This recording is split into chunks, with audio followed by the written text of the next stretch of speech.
మహానాడు సభ 3వ రోజుకు చేరుకుంది. ఇవాళ చంద్రబాబు ప్రజలను ఉద్దేశించి ప్రసంగించనున్నారు.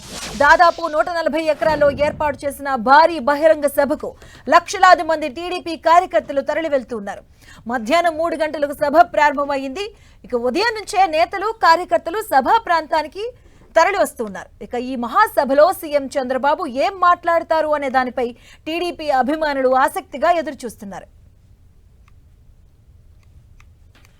ఇక ఇదే అంశంపై పూర్తి సమాచారం సభా ప్రాంగణం నుంచి మా ప్రతినిధి సురేంద్ర అందిస్తారు. కడపలో జరుగుతున్నటువంటి మహానాడు 3వ రోజుకు జరుగుతుంది. మొదటి 2 రోజులు ప్రతినిధుల సభలో జరిగినటువంటి తీర్మానాలను మరోసారి జాతీయ అధ్యక్షుడిగా ఎన్నికైనటువంటి చంద్రబాబు నిన్నంతా కూడా నేతలకు వివరించారు. రాబోయే భవిష్యత్ తరాలకు టీడీపీ ప్రభుత్వం అలాగే టీడీపీ పార్టీ రాబోయే 40 సంవత్సరాలకు సరిపడినటువంటి అభివృద్ధిని లక్ష్యంగా చేసుకుని ఈ మహానాడు చేసింది. తదుపరి కార్యాచరణ అంతా కూడా నేతల సమక్షంలోనే చేయబోతున్నామన్నటువంటి క్లారిటీ కూడా ఇచ్చారు. ఇక 3వ రోజుకు వచ్చినటువంటి మహానాడు నా వెనుకున్నటువంటి ఈ భారీ బహిరంగ సభ దగ్గరే సాయంత్రం చంద్రబాబు ప్రసంగిస్తబోతున్నారు. ఈ భారీ బహిరంగ సభకు దాదాపు 5 లక్షల మంది వస్తారని చెప్పి టీడీపీ నేతలు అంచనా వేశారు. మనం వెనకాల చూడొచ్చు, ఇదే మెయిన్ స్టేజీ. ఈ స్టేజీ వద్ద ఇప్పుడే కాసేపటి క్రితమే పోలీసులందరూ కూడా బందోబస్తు ఏర్పాటు చేసుకుని ఫాలోయింగ్ కూడా చేశారు. వీళ్ళందరూ ఇక్కడి నుంచి నేరుగా వాళ్ళకు అప్పగించినటువంటి స్థానాలకు వెళ్లి డ్యూటీలు చేయాల్సి ఉంది.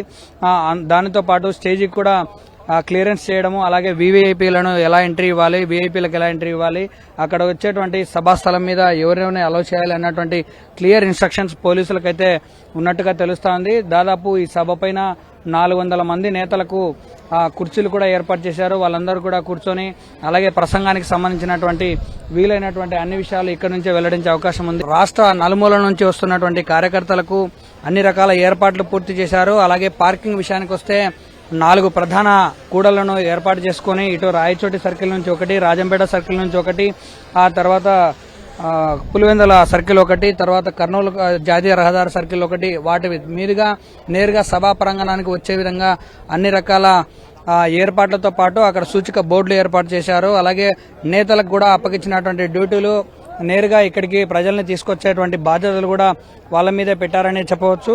ఇక ఆ అవకాశం ఇచ్చి 10 రోజుల్లో పనులు కూడా ప్రారంభించేలా ప్లాన్ చేశాము. వాళ్ళతో మరోసారి మాట్లాడి 10 రోజుల్లో జమ్మలమడుగు పరిధిలో ఉన్నటువంటి సున్నపురాలపల్లి ఏరియాలోనే స్టీల్ ప్లాంట్ పనులు కూడా ఏర్పాటు చేస్తామని చెప్పి చంద్రబాబు చెప్పారు. అలాగే టూరిజం మీద ఎక్కువగా ఫోకస్ పెంచుతున్నాము.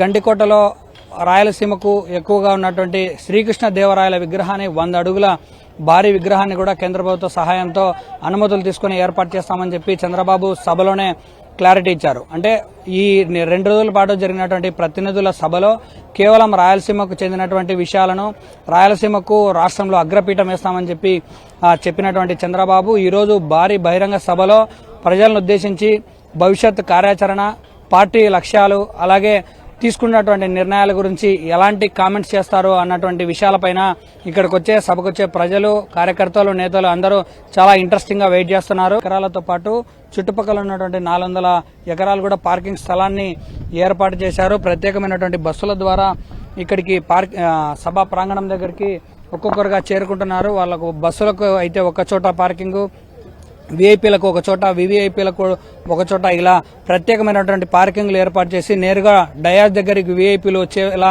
ప్లాన్ అయితే చేశారు. వీఐపీలు వచ్చి తిరిగి వెళ్లేంత వరకు పూర్తి స్థాయి బందోబస్తు కంట్రోల్ మాత్రం పోలీసులకు ఇదొక ఛాలెంజింగ్ గానే చెప్పవచ్చు. దానికి తగినట్టుగానే ఏర్పాట్లు కూడా పూర్తయ్యాయి. Video journalist Venugopal.